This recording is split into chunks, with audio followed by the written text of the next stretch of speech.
Hello everyone, I am the Lore Explorer, and this video will contain spoilers for Outer Wilds. Now, Outer Wilds is a very interesting game in the sense that sometimes what we see in the game is almost exactly the opposite of what's actually happening. But since knowing that relies on explanations found elsewhere, and they're not really important to solving the main mystery of the game, a ton of people are just left believing whatever they see. I think it's about time I help those people explain away a lot of the confusion surrounding the time loop and our place in it. Now, I have talked about the time loop before, but it was in the context of the Nomai and their story. In this video, we will just be talking about the time loop itself, and there's a decent bit to address in this video. I get questions about the time loop and how it works all the time, and to start, we might as well start off with literally the first thing we see in the game. A lot of people are quite confused about the orbital probe cannon and the way it acts. One of the questions I get is if the orbital probe cannon has fired 9 million times, what on earth makes it break now? Or, if it's a time loop, why isn't it firing in the exact same direction each time? And, if it's reverted each loop, how and when does it even change positions? But the way the Ash Twin project is designed is pretty clever, and it really explains all of this. In essence, the first time we wake up and watch the orbital probe cannon fire is the first time it's ever fired. And also the 9,318,054th time it's ever fired. But we will talk about that a bit later. For now, let's talk about why the cannon actually breaks. During their active time in the solar system, the Nomai put two mischievous Nomai in control of the orbital probe cannon, Mallow and Avens. Now, they didn't mean to sabotage the project or cause any harm to it or anything like that. They were just genuinely a bit overexcited and thought setting the cannon's firing power to the highest setting possible would give them the best chance at finding the eye, and they were sure their fellow Nomai took their personalities into account. But when the cannon finally does fire long after the Nomai are gone, it turns out to be a lot more than the structure can withstand. The cannon blows up in a brilliant fashion and breaks into separate pieces. It's at this time the orbital probe cannon's tracking module flies off and falls to Giant's Deep's core. We can see this for ourselves inside the tracking module. But thankfully, almost everything still functions properly. But the overexcited Nomai are definitely the reason the cannon explodes. But the fact is, it explodes every single time it fires. But see, the time loop doesn't start when we get introduced to it. In fact, we get introduced to it at the exact time the Nomai had planned to shut it off if they were still around. We sync with a statue at the exact moment the probe finally finds the Eye of the Universe, or at least within minutes of that. And rather unluckily for us, the entirety of the Ash Twin projects was set on autopilot. So when the sun finally explodes due to natural causes, the entire thing activates without anyone in the solar system even knowing about it. The events go as follows. Before the Nomai die, they tried to test the Ash Twin projects, and to do so, they had to activate one statue. You see, the first statue connected to the Ash Twin projects wasn't actually for any of the Nomai. It was for the orbital probe cannon's tracking module. And before the loop even started, it was given one piece of information to send back to the orbital probe cannon: fire. But sadly, the Nomai were never around to see that happen. The Ash Twin Project's Sun Station test failed, and shortly after, the Nomai all perished. And all knowledge of the Ash Twin Projects perishes with them. But laying dormant all this time, the Ash Twin Projects has just been waiting for something. And after waiting patiently for 280,000 years of being empty and inactive, the Ash Twin Project springs back to life as the sun dies of old age and explodes. And as the sun dies, it sends out high-energy particles which the solar panels on Ash Twin begin to collect. All of this energy gets funneled directly into the advanced warp core in Ash Twin Project's core, extending the natural negative time interval of the black hole from 0.0001 seconds to the full 22 minutes. And as I mentioned, one statue is already active and loaded with information, the orbital probe cannons. And with the black hole being powered for the first time, the statue sends the commands for the orbital probe cannon to fire through the black hole, sending it back in time by 22 minutes, starting off what we call the time loop. And the very first thing that happened is the orbital probe cannon finally received its orders to fire. But even during this very first loop, the orbital probe cannon exploded when it fired. I mean, really, Mallow and Avens would have been proud. And they probably would have been happy the actual probe and tracking module were both still miraculously kept intact during this explosion. Mostly so they survived that explosion, but also so the Ash Twin Projects doesn't fail before it even starts. Now, I know when I initially tried to learn all of this, I may have popped a blood vessel or two in my brain. So, to quickly recap, the sun naturally dies of old age and powers the Ash Twin Projects for the first time.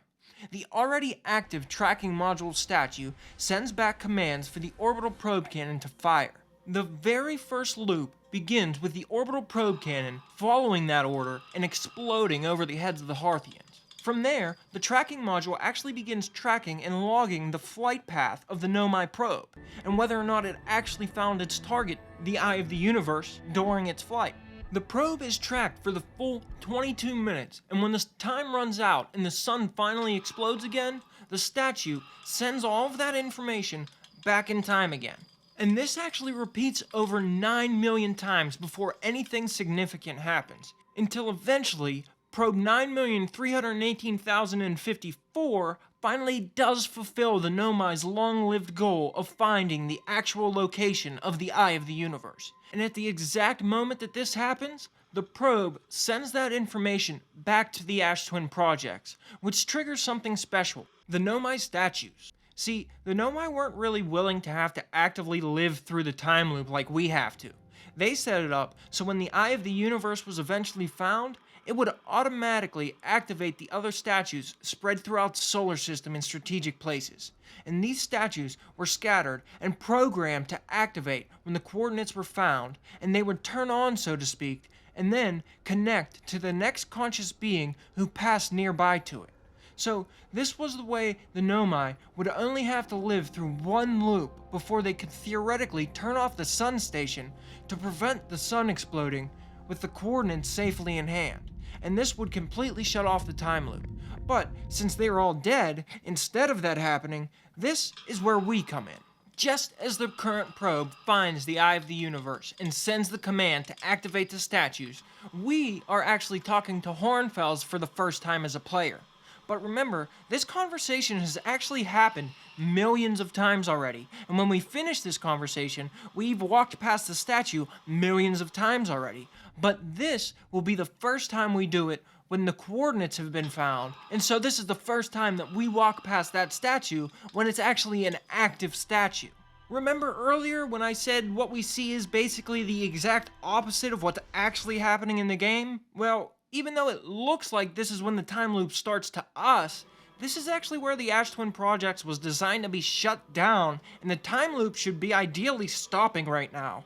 This is meant to be the final loop when the Ash Twin Projects would make the Nomai conscious of the loop to allow them to shut it down by shutting off the sun station.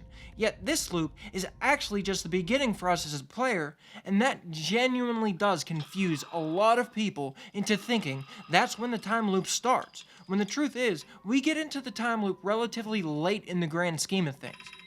Tons of people have asked me why the loop starts with us waking up under the stars, when they think it should start when we connect with our statue. But that's because the time loop had nothing to do with us connecting with the statue. It's already been active for over 9 million loops, and it was triggered by the sun exploding, and that's what its timings are relied upon, the sun exploding. And 22 minutes before the sun exploded, we just so happened to be sleeping beneath the stars the night before our first solo launch to space, as per the Outer Wilds Venturer's tradition.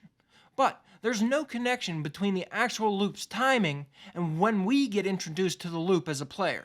This also explains why we never actually see the orbital probe cannon changing positions. That happens as we receive our memories and are waking up. But by the time we open our eyes, the loop has already been active for a few seconds, and the cannon has already moved to its new firing position. Another question I get that is sort of related is how our computer is able to receive information from the Ash Twin Projects as well. And I believe it's Hal who tells us a piece of our statue was broken off before they could display it at the museum. And Slate actually tested that broken piece and learned that it could store vast amount of information, and being the technological scavengers that they are, the Hearthians utilize it as a hard drive for your ship's computer. So the computer is actually receiving the information directly from you, the same way that the statue does, and it's able to maintain this info through the loops the same way the statue does. I think it's amazing that the developers decided to actually write in lore excuses for mechanics that really honestly make sense, and it seems they went out of their way to do that, which is why I really genuinely enjoy sharing all of that and explaining it to people who may not have dug as deep as I have into the story and game. But to sum it all up in a quick chunk, the Nomai set up the Ash Twin projects to work automatically. So 280,000 years after the Nomai all die, when the sun naturally explodes, it activates on its own. The statues send back the command for the probe to fire for the first time. For over 9 million loops, the entire solar system was totally unaware anything was happening as the probe quietly searched for the eye. And when it finally found what it was looking for, it informed the Ash Twin projects. The Ash Twin projects then activated all of the Nomai statues scattered throughout the solar system, which we just so happened to walk by first, as well as Gabbro, dragging both of us into the time loop and starting off our grand journey as the hatchling.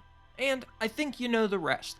But here's something that I think's pretty interesting to think about that most people don't even question. The Ash Twin projects almost never actually sends you back in time. The only time it ever actually does that is with Self, and this almost always causes massive issues for the universe. In other words, and pretty bluntly, the Ash Twin project is not sending you back in time. It's not sending our friends back in time, or the solar system. Only what goes through the black hole, which is mostly memories, gets sent back in time.